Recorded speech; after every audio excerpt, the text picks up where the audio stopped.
Uh-oh. Of course it's going to be right in the...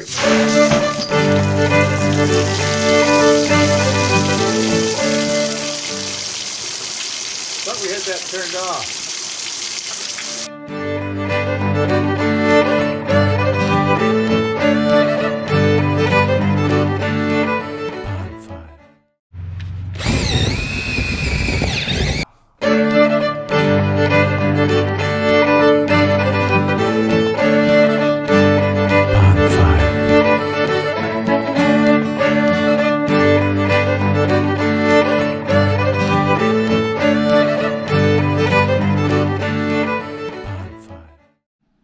Okay, so here's that tap.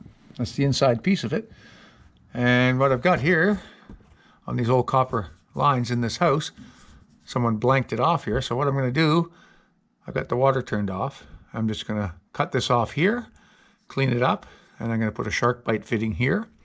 And then I'm going to put a piece of PEX between there and here. And to join it, all we got to do is push it in. You push it in, and it grabs it and it won't let it out and it won't leak. Same on this end.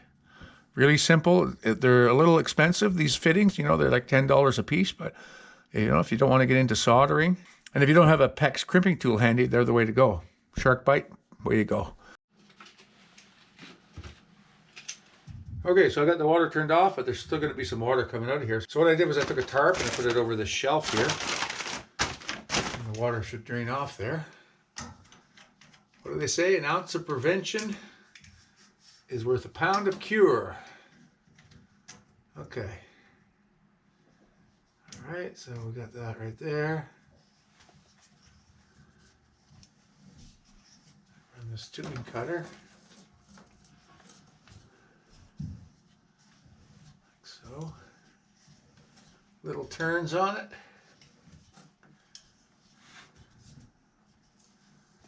Uh-oh, here it comes. Uh-oh. Of course it's going to be right in the...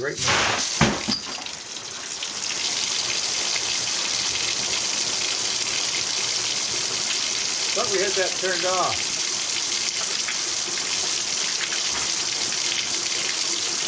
Doesn't look like it, does it?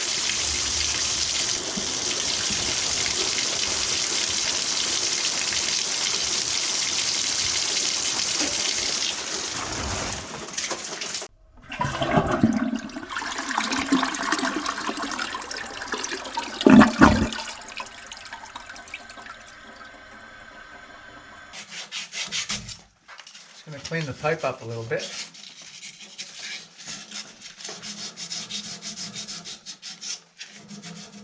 So just taking some fine emery and I'm just going to clean that little piece of copper up. Okay.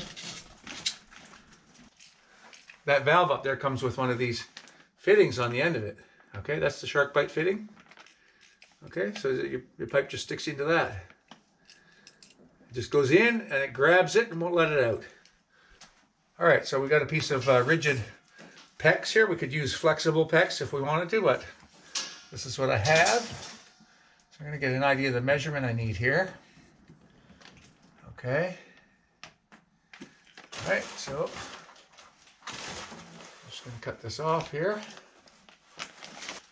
Okay, got a length of PEX here. Might just be a little long. Let's see. Now, I'm going to aim the camera over here a little bit. Now I'm going to put it in here. So I got a nice square cut on the end. See that? I'm just going to center it and push it in. And that's it. That's as much as you have to do. Now this one is going to be a little different. So I'm going to put this on the pipe first. Put that piece up on the pipe. So we're going to put that, center it. And now we're going to push that on. All the way on. Okay, good. That's it. Then this is going to have to be cut a little shorter. Cut about there. Let's try that.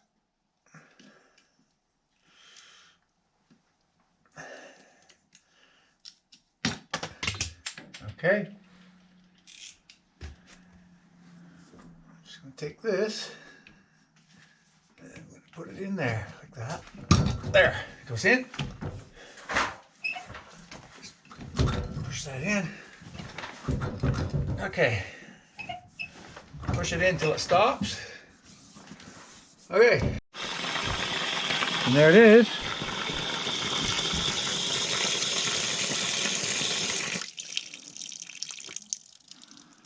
There. And the beauty of these valves, what it is the mechanism of the valve seat is what, in this case, 16 inches into the basement. So it's in the heated part of the basement. So this won't freeze. You don't have to drain these or anything. They make them that they fit in a wall cavity too. You can get them 4, 6, 8, 10, 12. This one's 16 inches long. So once the valve shuts, it's just an empty tube between here and that valve that's way down in the, like I say, 16 inches down the end of that tube. This is a vacuum breaker right here on the top. Some of them come with it, some of them don't. And what this vacuum breaker is to do is if you have your hose hooked here and say it's laying in a puddle of water outside, it's designed, this breaks vacuum so that that water from the puddle won't get siphoned into the house and into the domestic system. Anyway, that's how that's done. Thanks for watching. Comment, like, and subscribe, and we'll see you again here very soon on Everyday Projects. Bye for now.